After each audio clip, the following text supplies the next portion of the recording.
Hi, I'm Nick Maselli. At TD Bank, we believe all citizens need to be informed about the important financial issues that affect their daily lives.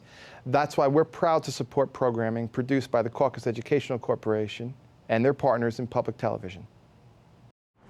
This special edition of One-on-One with Steve Adubato is brought to you from the Tisch WNET studios at Lincoln Center. Funding has been provided by Sovereign Health System, a fully integrated multi-specialty community healthcare system. TD Bank, Bloomfield College, offering small classes and big opportunities since 1868.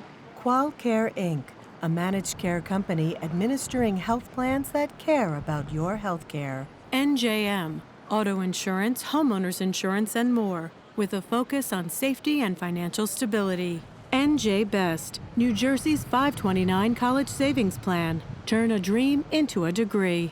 And by Verizon. This is One-on-One. I'm an equal American just like you are. The jobs of tomorrow are not the jobs of yesterday. Look at this. You got this? Here it is, man. Look at that. Life without dance is boring. When you first heard that they were doing Charlie Rose and Gayle King, didn't you go, what? Do you enjoy talking politics? No. People call me because they feel nobody's paying attention. Our culture, I don't think, has ever been tested the way it's being tested right now. Such a good question. High five. I'm James, by the way. Hi, James. Mel. Mel, nice to meet you. Well, you can tell they're related by the hairline. Excuse me, could you do me a favor? This is my grandfather. Can you watch him for 30 seconds, for real? I have to go, My side piece is about to run into my wifey. My side piece is about to run into my wifey. And I can't have that happening, okay? Because my side piece is by Victoria's Secret. My wifey's in JCPenney, and they're like right near each other, and they both know Grandpa, right? So if they see me with him, they're both gonna come up to me, and that's a disaster. That makes no sense. Like they don't recognize Murr? It's his wife and his girlfriend. You just watch him for 30 seconds while I go run, move my side piece? Sure, go ahead. Thank you so much. You got it. You got it. Wow. He has side pieces all over. Got him in Jersey City and Hoboken, Poughkeepsie. Hopefully you don't get caught neither. I feel bad. Oh, if he gets caught, I'm in trouble, too. Good. Crisis averted. Get yourself out of trouble, man. No promises. You know? Are you single, by the way? Yeah. Because I got another side. I'll tell you, this guy's got a lot of side pieces. He's James Murray from True TV's hit series, Impractical Jokers, back by popular demand on public broadcasting here at the Tisch WNET studio. I'm so excited to be here, Steve. We had a great time here 2 years ago, and Who were you back. here last time? I was here with Q. We don't want him back. No, to hell with him. Yeah, It's you and me, man. That day, you and I made a feel the connection. chemistry? I felt it. He took airtime away from you. He did. It was a waste of our relationship, our time. I felt the same way. I'm glad that you got rid of him. Steve. All right. By the way, we actually have a studio audience here of fans. Our daughter, our son, and Danny and Luke are here, our family friends, and it's kids love you. They do. Adults love you.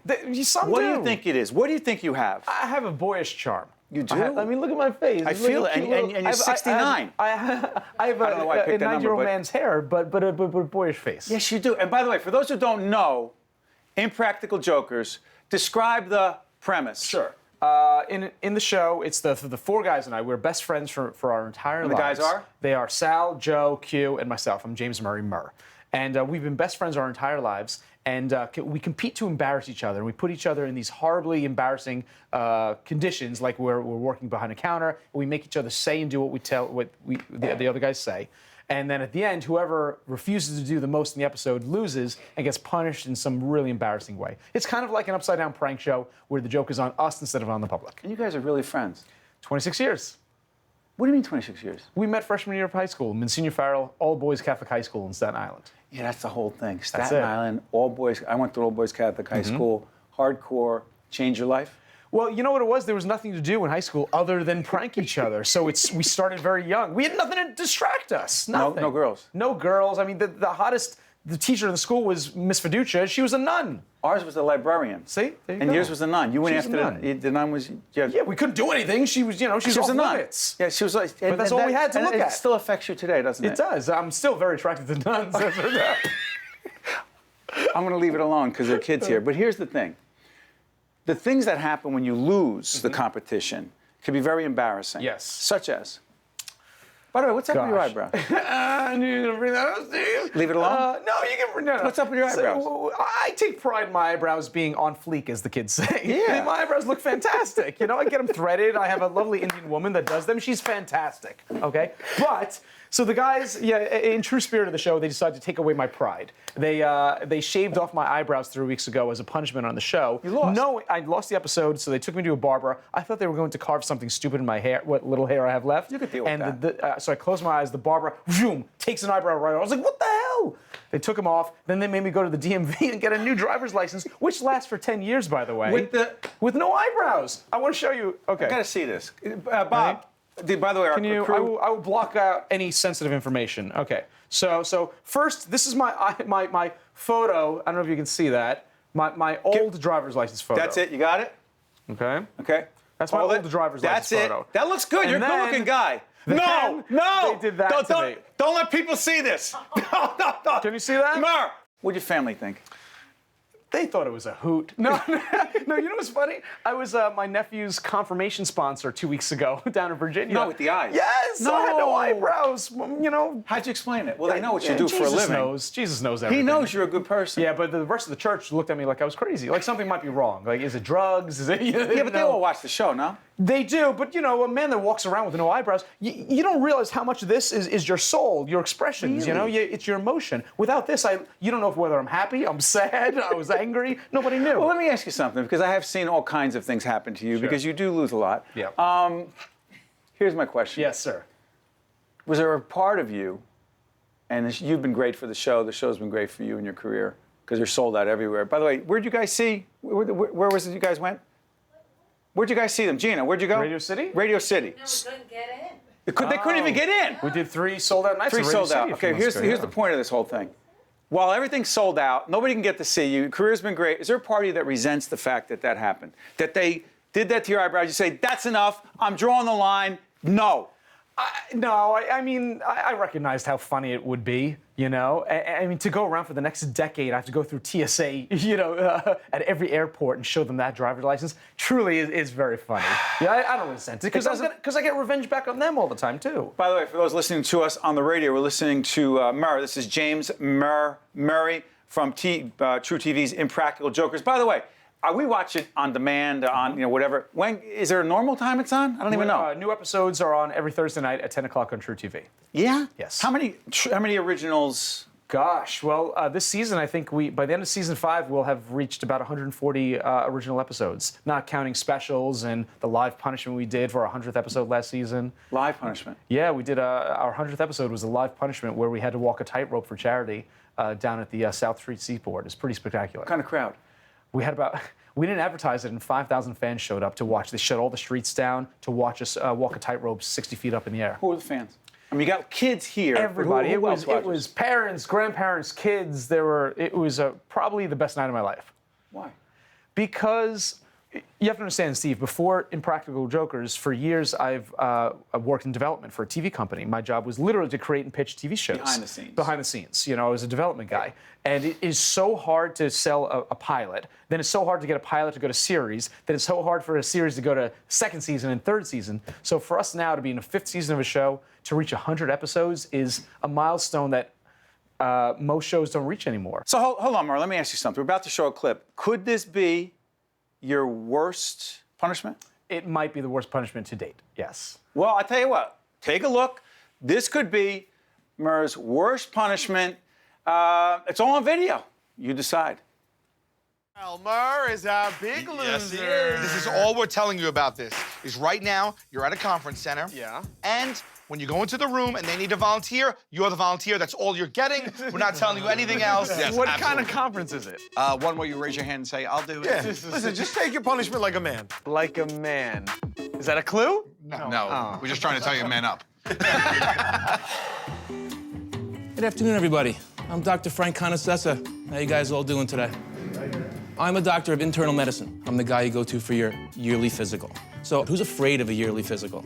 A lot of people have doctor fear. Everybody's afraid to let the doctor touch them sometimes. Oh. And what's the one part of the exam that most guys hate the most? The prostate exam, right? Oh, there it is. So you bring somebody up and do a prostate exam. He's put it together. So I'm gonna ask for a volunteer. A free prostate exam. Who could turn that down? I know one person that can turn it down. Anybody? It's a punishment. You get up and you do it. Yeah, fine. Yeah, I'll do it. You've got to be kidding me. The worst part of the punishment was, the doctor gave me a prostate exam. I had to face 50 Which, guys. by the way, we encourage people to do. If you're in that age range, you should do it. Guts. Absolutely. Yes, saving lives. It's fantastic. Go ahead. So I bent over, presented myself. The doctor checked out my prostate in front of a room full of guys. And then he says to me at the end, he goes, but in medicine, you always need a second opinion. And a second doctor comes in, slaps on a rubber glove, right up the butt again. No. Yes, Steve. Why twice? Because it's twice as funny. Because they can. It's twice as embarrassing. It's twice as funny. And what were you doing? I was thinking of a place far, far away. I was trying to be anywhere other than that moment. Did you say to yourself, this is enough, or this is just funny? Or let me get through. What are you thinking? I was. You go through a series of emotions, right? First, you're mortified, and I'm physically embarrassed. I'm in front of a room full of guys. Yes. No. Yes. No. That's what happens to the prostate, Steve. Go get it checked out. I have, but your butt's out. It's out. It was out. I had to bend over and lift the. It was horribly embarrassing. It's hurting me listening to you right now. You also go through the second emotion, which is. I'm really proud of my friends for coming up with such a funny idea, right? Because I get how funny it is. And third, all I'm thinking about is revenge. Okay, real quick, before I let you out. U.S. audiences versus audiences around the world. Well, the show's been doing really well in the UK and all over Italy and all over the world. We're, I think, the #1 show on Comedy Central in the UK. Hey, what about Make-A-Wish? You're involved. Yes, for the 100th episode, my charity that I raised money for was Make-A-Wish Foundation. And we actually had a Make-A-Wish child come to set yesterday, and we spent the whole day with him. And we do a lot of work with them. It's such a great organization. It's near and dear to my heart. They make dreams come true. Absolutely. Wishes. Why do you care about them so much? Because you cannot have a problem with them. The work they do is just so purely good. You know what I mean? And it's, I don't know. It's one of my favorite charities in the world. It's why I raised money for them for the 100th episode, and we will continue to do work for them in the future. You're a good guy. Thanks. You are too. You're a handsome son of a you-know-what too. I'll tell you that. You also have very good taste. Thank you. Thank you. Hey, listen, the prostate guy. Yeah. Give him my number I because will, I'm due for a checkup. I'll get you hooked up, Steve. I don't want to do it twice though. I got you. I got you. Got you.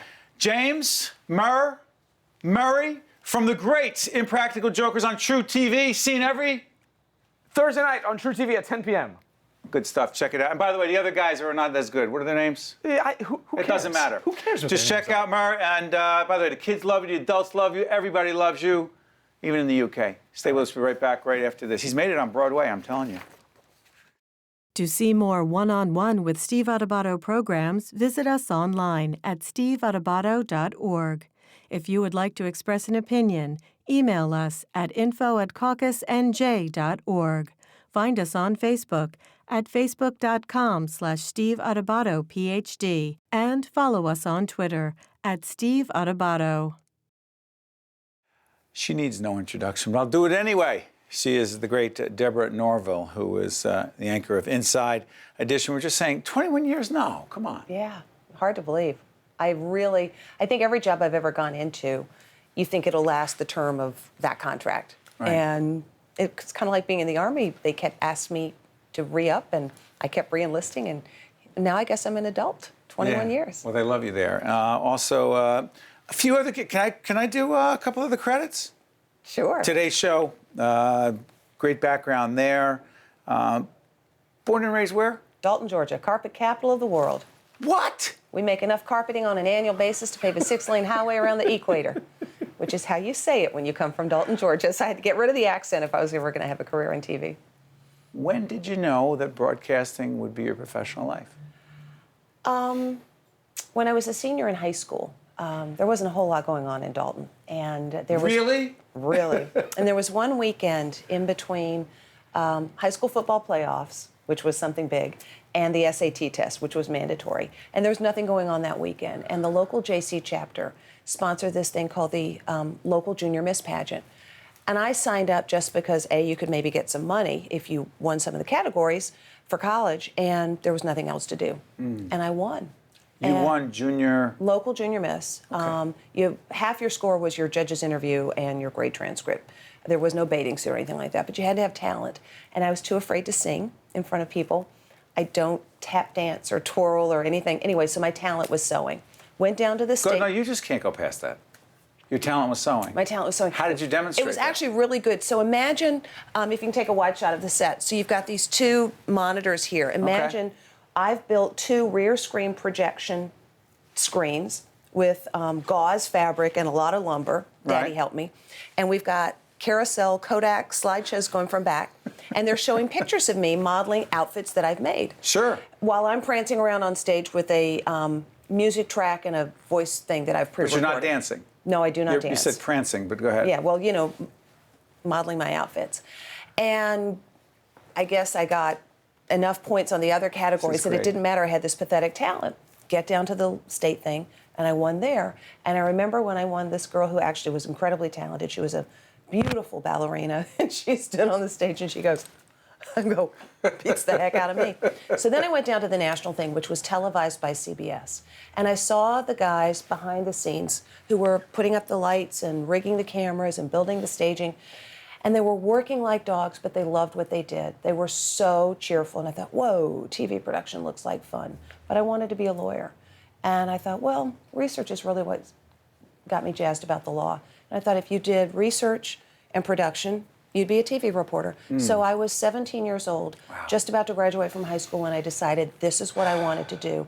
So I completely changed my college plans, blew through college in 3 years, started working at the CBS station in Atlanta while I was still in college.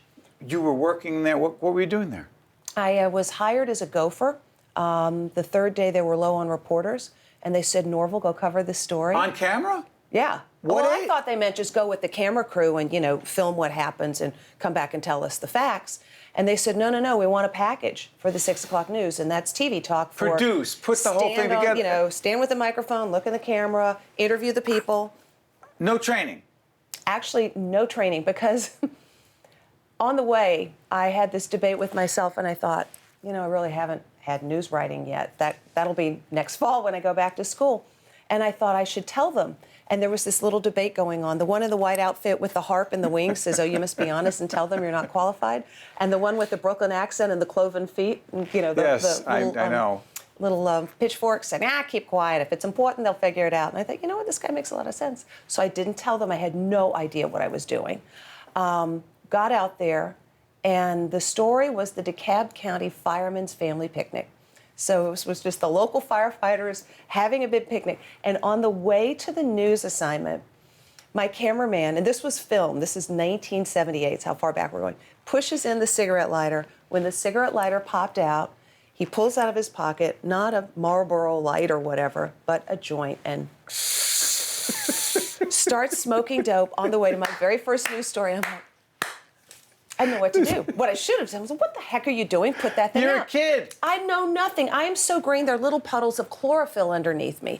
And so I rolled the windows down, and it's so stuffy in here. I don't want to smell like reefer when I have to interview the fire chief. And I thought, well, I can stand far away because I'm going to smell like a joint. Or then I thought the dog, you know, the firehouse dog. Have you ever told this story on the air before? Oh, yeah. I mean, okay, you know, I exclusive. It was a very long time ago. But yeah, no, and the dog didn't attack. The firefighter had been in burning buildings forever. He didn't smell a thing. And when we got there, they said, please help yourself. It's a picnic. Have some food. Oh, I can't do that. It would jeopardize my impartiality. Yes. I need to be impartial. Your integrity. My integrity as I report on the picnic. And my cameraman had no hesitation. Plus, he's stoned. Yes, so he was hungry. Mountain of food, which he dutifully ate. And then we did the interview. And Debbie Norville, TV5 Eyewitness News. I was on the air that night. How the heck did you get to New York? Worked in Atlanta, graduated college, and then was the weekend anchor. Worked in Atlanta a couple of years, went to Chicago for 5 years, started as a reporter, worked my way up. And then I met a guy who was here in New York. And I was perfectly happy in Chicago. I had a great job. Yeah. The other station was trying to hire me. You know, in TV, that's always a good thing. Yep. The money goes up. And then there was this Mr. Wonderful here in New York. I got to get to New York. And Connie Chung had just been promoted to a primetime magazine at NBC. I worked at the NBC-owned station in Chicago. So I had an ID that could get me into 30 Rockefeller Plaza. So I'm meeting friends at 30 Rockefeller Plaza, and one friend introduced me to the man who was the executive producer of Connie's early morning newscast, which was called NBC News at Sunrise.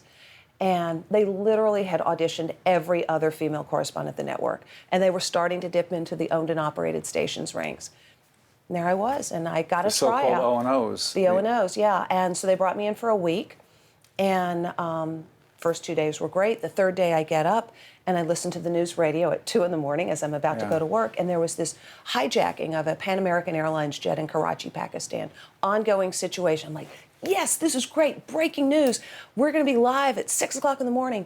And I get into the office, and Tom Brokaw's already there. I'm like, okay, that's fine. You know, I'm just a visitor here. It's his network. No big deal.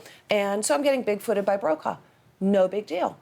On the contrary, Tom does the hijacking part, the first story of the day. I'm sitting next to Tom You're not Brokaw. sitting next to Brokaw. Yes, I am. Brokaw's right there. I'm sitting right there. And then he says, I don't know if he said my colleague Deborah Norville, but he said Deborah Norville has the rest of the day's good news. enough. I'm like, I got a demo tape, me and Brokaw co-anchoring. If NBC doesn't hire me, maybe the other guys will. All I want to do is get a job in New York. You were co-anchoring. I was on the same set with Tom. You were so young at the I was 28 at that point. Okay. Yeah. Okay. Wow. I've been very fortunate, and with that talent. I'm still here today. I'm very grateful. So let me ask you this. The key to, or the keys to staying successful in the game, relevant, and doing it? Great question. And it applies to any profession. By the way, I'm selfishly asking. Yeah, no, listen, we all want to know. We all want to know whatever field you're in, or even if you're not in a field, you still want to stay engaged and relevant in life. Yep. And so I think one of the things is, for me, gratitude is the gas in my tank.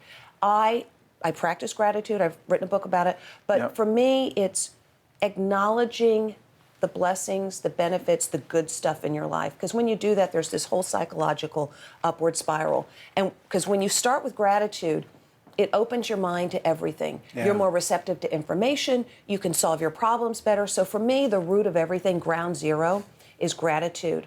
And that makes you interested in things. So if you're interested in things, you're going to read all kinds of disparate material. You know, the great thing about the internet now is 1 minute you can be on, you know, one of the technology websites, and the next thing you know, you're over on, you know, something learning about outer space. You stay curious. Yeah, you stay curious. And I think that's one of the keys. And then in terms of lasting in a job, don't take the bait. Same thing as a marriage. I've been married 28 years. I've been in this current job for 21.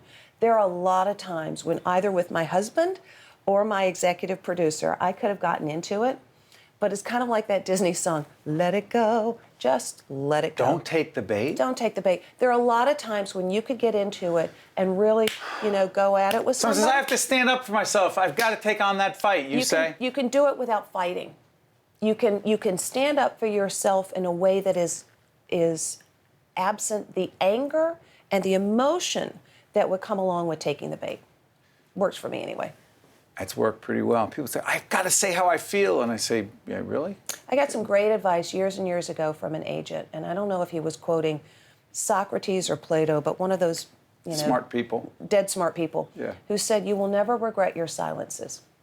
And that's not entirely true. There's sometimes when you wish you would have spoken up. Yeah. But most of the time, you might be inclined to say something. And if you do count to 100, it's probably better. There are several producers around here I work with who are saying, Steve, remember what Deborah Norville just said. I got to remember that. Don't take the bait. Don't take the bait in the silence thing. 2 minutes left. 2 minutes on Inside Edition. Go. An unbelievably successful little engine that could. This show was thrown on the air 28 years ago, mostly because the founders of the company, Roger and Michael King, saw a syndicated show that was falling apart. The secret that we've seemed to have discovered, which is tell people interesting things, respect their 28 minutes of time that they spend with you, and give them a little something that they can use every day that makes them feel a little bit smarter, a little bit more engaged, or better able to participate in whatever conversations they're a part of. You love it. Yeah, it's fun. Give me 30 seconds on knitting. As I said, my talent was sewing. My career is because I made my own clothes. Fiber has always been a part of my life, and knitting and crochet is therapy. 8 years ago, a company came and said, we'd like to do a yarn line with you. We started the yarn line. We are growing like, I don't know, every year it's up 600 to 800%. Okay. We'll do a whole segment on You're an knitting sometime. entrepreneur, you're a media mogul. Last question. The greatest lesson you've learned about leadership and life is? Know who you are. If you know who you are, the answer to all the other questions that you might have about what you're meant to do, how you're meant to lead, which jobs, which relationships, if you know who you are, the decisions you make will be right for you. And you'll be able to defend them in a way that nobody can. Deborah, take thank issue you. with. Not Thank just you. for being here, but being the great broadcaster and person that you are, who's helped a lot of people over a long period of time. Thank you You're very kind. much. Thank you. One-on-One with Steve Adubato has been a production of the CAUCUS Educational Corporation, celebrating over 25 years of broadcast excellence. This special edition of One-on-One with Steve Adubato is brought to you from the Tisch WNET studios at Lincoln Center. Funding has been provided by Sovereign Health System, TD Bank, Bloomfield College, Qualcare Inc., NJM, NJ Best, and by Verizon. Promotional support provided by NJ.com. Small news, big news, True Jersey. And by New Jersey Monthly, the magazine of the Garden State, available at newsstands. Transportation provided by Airbrook Limousine, serving the metropolitan New York, New Jersey area. NJM Insurance Company has been serving New Jersey policyholders for more than 100 years. But just who are NJM's policyholders? There are medical care and emergency management providers, service professionals, men and women that move us and the goods and products we use each day, and New Jersey's next generation of leaders, the people who make our state a great place to call home. NJM, we've got New Jersey covered.